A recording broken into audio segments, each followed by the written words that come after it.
Halo semuanya, kembali lagi di channel Harald Arkanso. Di video kali ini, seperti kalian bisa lihat, di sebelah kanan gua udah ada motor gua Ducati Panigale V4, dan di sebelah kiri gua kalian bisa lihat ini. Wah, ini adalah raja terakhir dari motor-motor Ducati, guys. Ini kelasnya udah bukan di Panigale lagi, dia beda kelas, nyebutnya itu Superleggera V4. Wah, luar biasa. Ini adalah raja terakhir dari motor-motor sportnya Ducati. Nah, di video kali ini gue akan membahas berbagai perbedaan dari Ducati Panigale V4 dengan Ducati Superleggera V4. Apa aja perbedaannya? Langsung aja nonton di video kali ini.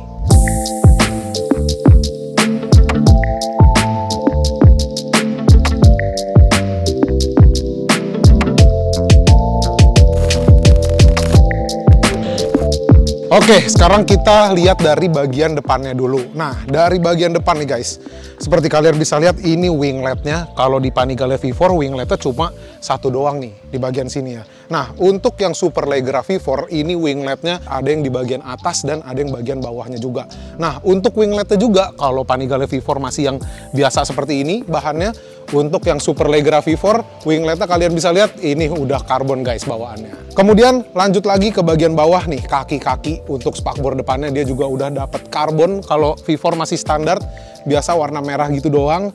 Kemudian kalau ini velgnya kebetulan udah diganti guys, tapi untuk velg bawaan si Superleggera V4 itu bawaannya udah BST yang karbon, jadi bukan velg yang seperti ini atau yang di V4S kan pakainya Marce kan.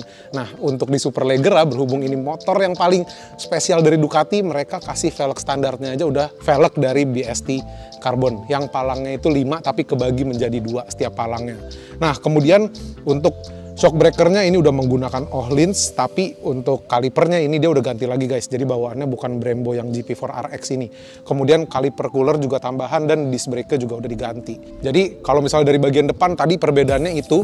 Kemudian untuk bagian body-bodinya nih ya, nggak cuma di bagian body depan doang, tapi body depan sampai ke body bagian belakang. Untuk Superleggera V4 body-bodinya itu bahannya menggunakan bahan dari karbon guys. Kalau ini kan masih yang biasa ya, bukan karbon. Tapi kalau untuk ngomongin dari bentuknya masih mirip-mirip aja, masih sama-sama aja, tapi memang yang membedakan itu body Panigale lagi Superleggera V4 ini udah karbon guys. Untuk bagian windshield juga sama, bentuknya seperti ini. Kemudian cover di balik windshield ini dia udah, gue nggak tahu nih ini emang udah karbon atau emang diganti lagi, tapi kayaknya sih kalau untuk Superleggera ini memang bawaannya udah karbon ya. Keren banget karbonnya.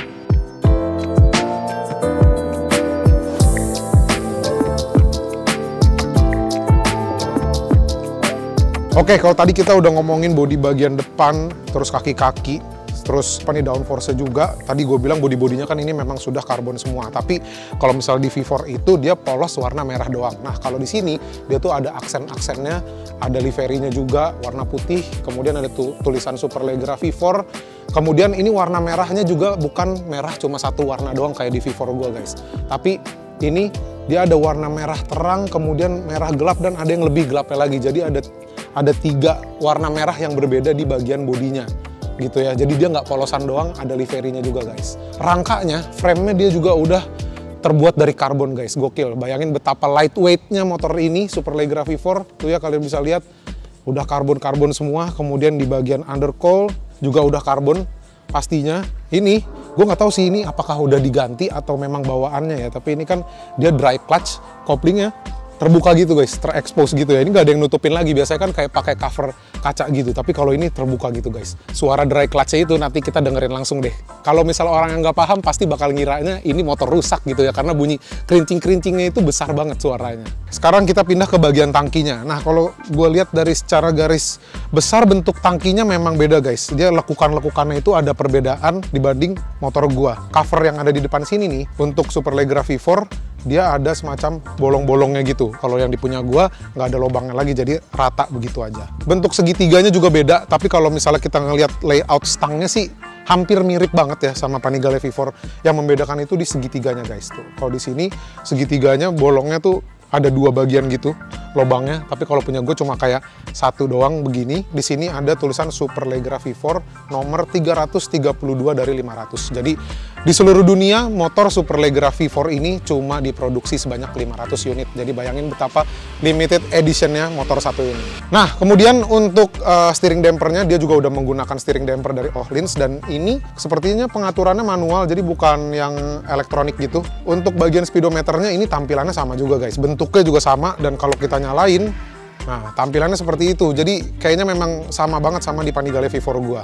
Kemudian ini shock breaker pastinya udah Öhlins. Untuk tabung minyak remnya ini sepertinya udah diganti pakai dari CNC. Ke stang bagian kanan handle rem juga sudah menggunakan rem dari Brembo, tapi dia di sini ada tulisan apanya nih, MCS 1921 tuh ya.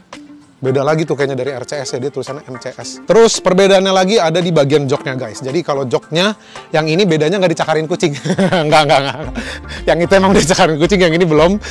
Bukan belum sih, tapi ya jangan sampai lah. Nah kalau ini joknya dia modelnya two tone gitu. Di bagian tengahnya warna hitam, kemudian di samping kanan dan kirinya warnanya merah gitu guys. Kalau misalnya V4 sama V4S itu juga beda joknya. Jadi kalau V4S yang bagian sini ini kan kebagi dua bagian gitu tuh, di tengahnya ada jahitan. Kalau V4S itu yang bagian belakangnya dia warnanya merah gitu guys. Nah kalau sama yang Superleggera bedanya tadi yang kanan kirinya itu warnanya merah.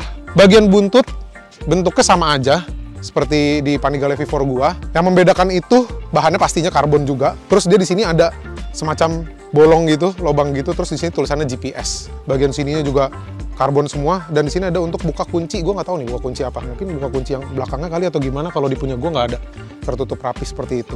Lanjut lagi di bagian bawah, seperti kalian bisa lihat untuk shock breakernya ini udah Öhlins pastinya. Spakbor, terus ini swing arm, ini cover doang atau sampai ke swing armnya karbon juga? Kayaknya swing armnya karbon juga guys.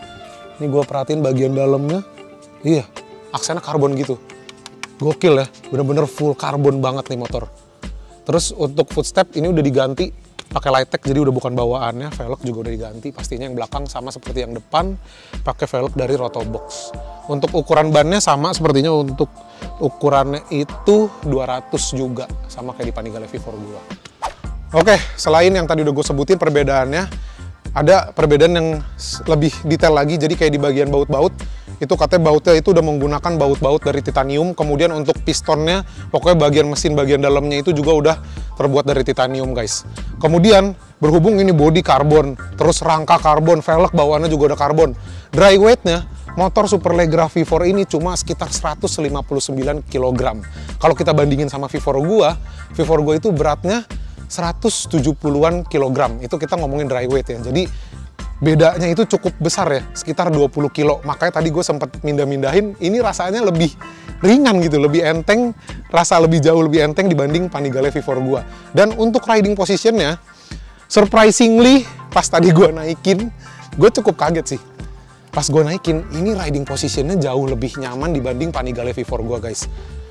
Jadi memang dari segi seat height-nya juga, untuk tinggi joknya memang Superleggera V4 ini lebih pendek dibanding Panigale V4 gua. Untuk Superleggera V4 ini tingginya itu sekitar 835 mm, kalau yang motor gua itu sekitar 850 mm. Sekitar 15 mili doang bedanya, tapi menurut gue ini bener-bener berasa banget tuh. Jadi kaki gue masih agak lumayan napak. Kalau di V4 gua segini gua jinjitnya, tinggi banget motor gua. Jadi untuk majuin mundurin motornya ini gampang banget karena nggak terlalu tinggi dan memang bobot si motornya yang ringan juga. Oke, jadi kurang lebih seperti itu untuk perbedaan Superleggera V4 dan Panigale V4.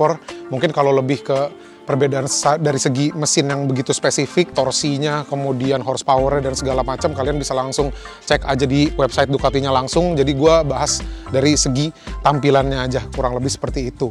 Nah terus nih di bagian tangki Ducatinya dia warna putih gitu guys, kalau V4 gue warna hitam. Mungkin emang karena ini kan tahun sebelumnya, ini kayak tahun 2021 kali ya. Kalau yang punya gue kan emang yang latest model, jadi memang tulisannya itu Ducati, kemudian aksen-aksen livery yang lain itu warna hitam. Setahu gue yang V4 tahun sebelumnya memang tulisannya masih warna putih.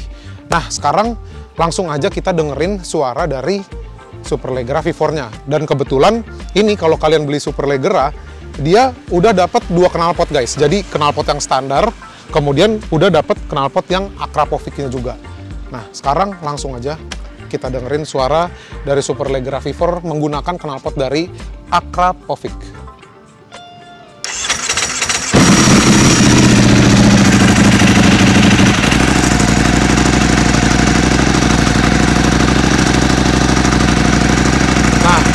ditekan koplingnya, berhubung ini dry clutch, kalian akan dengar suara seperti ini. Nah, ada suara kericikan gitu ya. Oke. Jadi kurang lebih seperti itu untuk suaranya. Gue nggak enak kalau misalnya gue geber-geber di sini karena ini kayaknya daerah agak perumahan gitu ya. Jadi ya kurang lebih seperti itu untuk suaranya. Jadi berhubung ini udah dry clutch, kalau kita tekan koplingnya seperti tadi, itu akan mengeluarkan suara seperti itu, suara kericik-kericik gitu. Mungkin buat orang yang nggak paham, ngiranya itu motor rusak, padahal memang bawaannya seperti itu, motornya nggak kenapa-napa gitu. Oke, jadi cukup sekian untuk video kali ini. Terima kasih banyak buat teman-teman semua yang udah nonton video gue kali ini. Jangan lupa like, comment, share, dan subscribe. Sampai ketemu lagi di video-video berikutnya. Thank you guys.